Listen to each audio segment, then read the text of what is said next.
Welcome to Coleman Report Live. I'm Bob Coleman, and we're talking Main Street and the small business lenders who help it grow.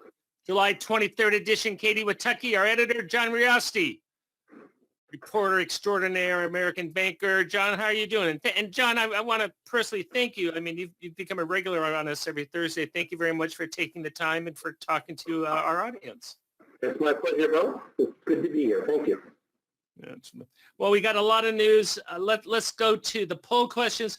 Are you planning on making PPP loans through the August 8th extension and beyond? I mean, I don't understand that. But I think we have a poorly worded question here, John. It might be. It might not be. All right. And, all right, very good. So it's about half and half. 41% say they're going to do it to August 8th, and 45% say no, we're done with that. John, we could step in here. You're talking to bank CEOs, bank C-suites all day long. What is their attitude about PPP and the impact on Main Street and their portfolio? We actually last week, we focused on the phenomena we're calling it PPP fatigue, and that's a good word for it. Is fatigue. The lenders I talked to, they're not planning on stopping. None of them said that, so they'd probably be in the 41% category that plan to continue making loans. But they just talked about being worn down by the uncertainties, by the number of final rule changes, by the number of Q&As, by that, and by the constant questioning from their borrowers about forgiveness. Just it's brought up a couple times, the phone calls. Right. Managing the phone calls. Let me ask you a couple questions. I apologize, I didn't prep you on it. But what percentage, let's start with, I know you follow credit unions. What percentage of the credit unions are involved with PPP lending? I think overall, it's about 20%. Really? Roughly 1 in 5. There are over 900 credit unions when I checked just recently that are involved. And, when you sort of balance things out for the number of really small credit unions that probably are just not set up to do PPP, I think it's closer to 1 in 4. Okay. And then what about, let's separate the Wall Street banks from the Main Street banks. What about the local community banks? What percentage do you think are participating? It's well over half, closer to 75%. Great, yeah. Great. And do we have an idea of how many non-bank lenders have participated? It's a small number. All 14 of the license holders, the license, small business loan companies have participated, and there are roughly 300 sort of non-bank CDFIs and other non-bank lenders who have participated. Well, all I know is I accept my credit cards through PayPal, and there's a link that says, hey, if you want a PPP loan, click here. Now, is PayPal acting as one of them? Yeah, are they acting as a broker or a direct lender? I think they're acting as a direct lender. Okay. PayPal is a direct lender. Okay, cool. Yeah. Hey, sorry to put you on the spot on that, but I think you passed with the answers. Very, very good. We always like to ask this question: are you outsourcing your portfolio? And the reason why I'd like to do that is the numbers have steadily gone down. I believe part of that answer, obviously, John and Katie, is what is that level of forgiveness going to be? John, what do you think? 150, 350? Well, I think it'll be 150. That is the number that is brought up again and again. So that's where I'm laying my bet, 150,000. Cool. Well, that's interesting. 1% say they're going to outsource it. 94% say no way, we're going to do it ourselves. Does that surprise you, John? A little bit. It's going to be very labor intensive, And the reason it surprises me is logistics. Because that means that for the community banks, they're going to either have to have an extremely solid and adaptable portal, very good technology, but also they're going to have people that are sort of detailed to work on this. Right. I know it's, they say that this process is going to be spread out a lot more than the origination process was, but people power is a precious resource at banks, and they're going to have to devote some of their capability to this. Katie, were you shocked by those numbers? Only 1% say yes. We've been slowly seeing fewer and fewer people saying they plan on outsourcing their PPP loan portfolio, and I think they're seeing all the different suggestions on forgiveness and things like that. They're probably getting a little bit more comfortable with it. So it doesn't entirely shock me, but it is getting considerably lower than it was, say, 2 or 3 weeks ago. When we first time we did it, the numbers were, I want to say 24, 25%. Correct me if I'm wrong, Katie. What was it when we first did this? That sounds about right. The first time we took it, I think it was about 24%. Yeah. You mentioned now while there is uncertainty about, you want to call it blanket forgiveness or automatic forgiveness, there is something close to that after the House Financial Services Committee on Friday, where both the Secretary of the Treasury and the SBA Administrator said they would be open to. We may have it in our script, but let's go ahead and ask John right now. When do you see guidance coming through for loan forgiveness? Well, I see some resolution very soon coming from Congress about the blanket forgiveness, and we talked about the level 150,000, 150,000. Even at the low level, that takes up probably 3/4, something in that neighborhood of the loans, the number of loans. Right. So it's a huge piece of the puzzle. But well, hopefully they get. I mean, Katie's reported. Yes. What did the administrator? What were the exact words the administrator said, Katie? She said that she wasn't sure exactly. I don't have the script right in front of me, but she said she wasn't totally sure when the portal would open, but definitely by August. And someone asked if she was saying August 2020, and she confirmed that. So we should have that at the beginning of August, but definitly in August. Oh, I did not know that. That's another month. Yeah. Are your actual 7(a) prepays decreasing rapidly in June and July? Now, this is based on SBA in the secondary market, and when they say prepay, we're not talking, well, we are talking defaults. That's part of it. But prepays is the loan is prepaid for any reason. And the two reasons are, one, SBA honors the guarantee and cuts the lender a check, and therefore the secondary market is taken out, or the loan is refinanced. And it looks like it's even. Yes, 28, no, 37, and I don't know, 35. And we'll talk about that. Bob Judge, Government Loan Solutions, he did his report, and he's showing that prepays are dropping like a rock.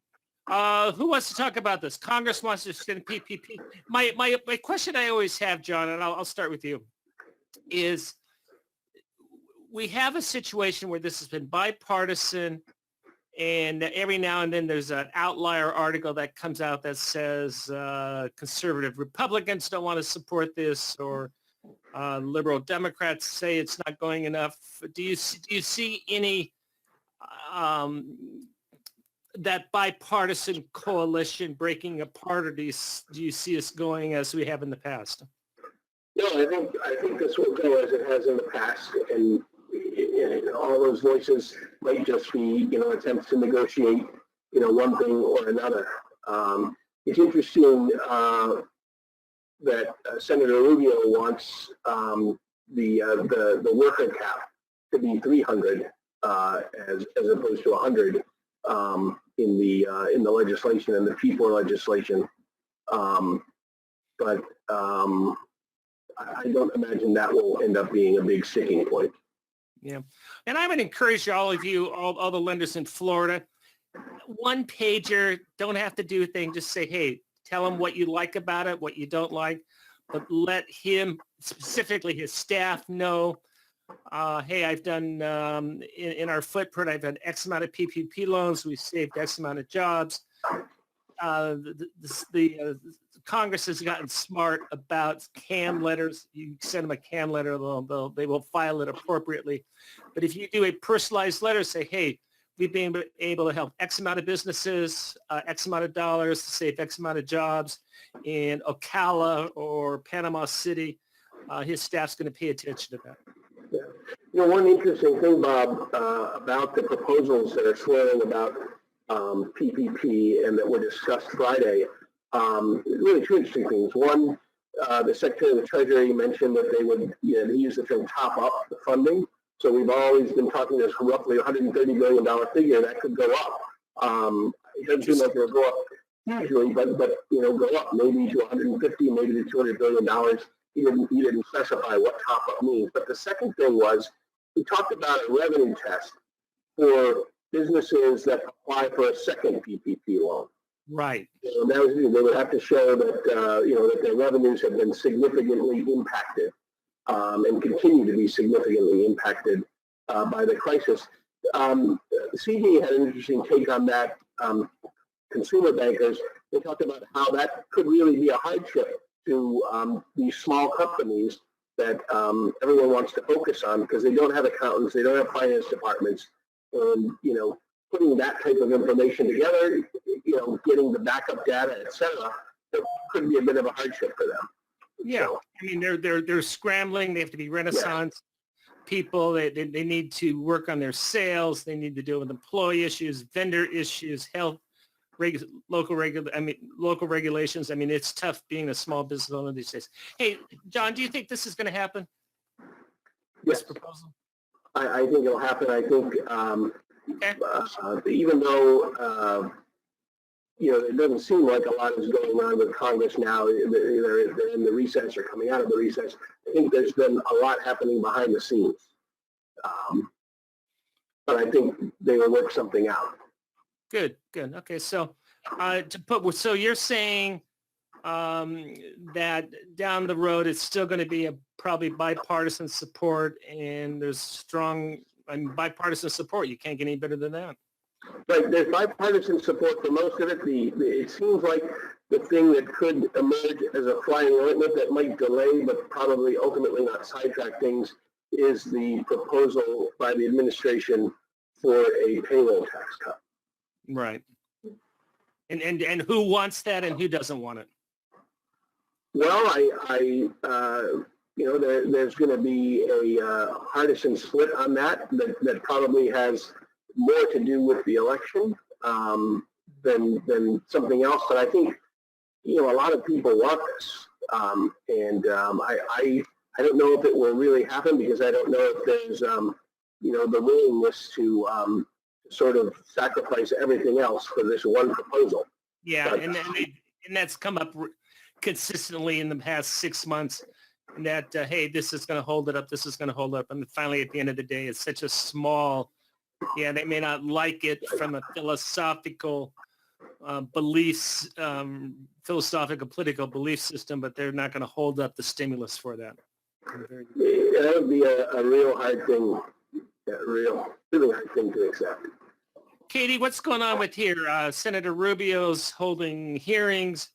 How big of an issue is it that we want to, I guess what I want to know is SBA has always had the market of the mission of serving. Let me start that over with. SBA has had the mission of serving underserved markets. So what's this hearing about, Katie? Right, so this one's focusing on communities that are still low income and still struggling, especially Rubio pointed out this morning in his introductory statement that while the unemployment rates in a lot of the United States has gone back down a little bit, it's still very high, especially in Black communities. and other minority communities as well. And so he wants to focus more on that. And Do you know the unemployment number right offhand, top of your head? he said that it got up to, at some point in the United States, about 15% at the worst, and it stayed high around 14-15% in Black community. He didn't really list any other communities in that statement, but I'm sure it's high in others as well. Okay. Very good. We have the chart. Make sure that you get this over to your CFO. We have a separate newsletter on that. Bob Judge puts this together. Just shoot us an email over. We'll get you signed up. We've started our new newsletter, which is the top 10 thanks. This is for your board of directors C-suite. We've gotten some traction on it, so thank you very much for your support. Shoot us an email and we'll do that. Hey, Brad wants to know, he wants our input if we heard that any SBA lenders regarding upfront reserves to grant deferments. September will be the last month for SBA relief. In our institution, heard larger lenders may grant a deferment if they provide some upfront reserves. John, Katie, have you heard anything about that? Yes, although not specifically on target.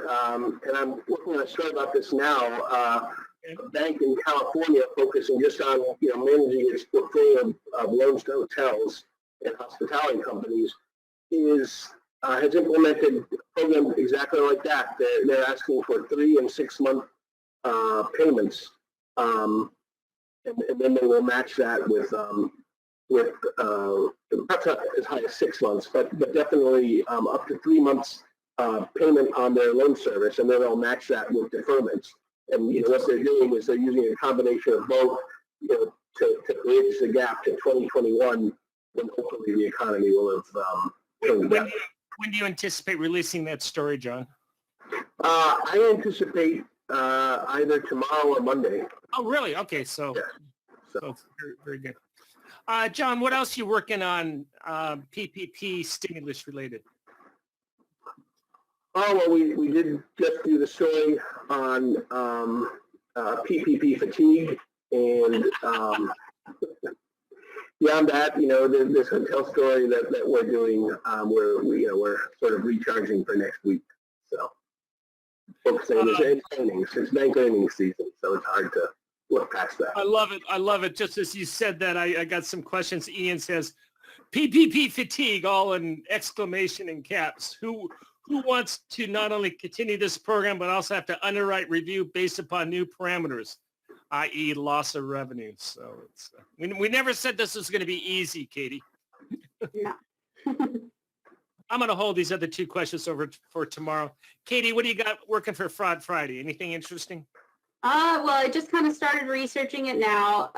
There's a man, I believe in Texas, who used his PPP loan to get cryptocurrency. So I'll have more on that tomorrow. Yeah, that's important. That's an important use of loan funds.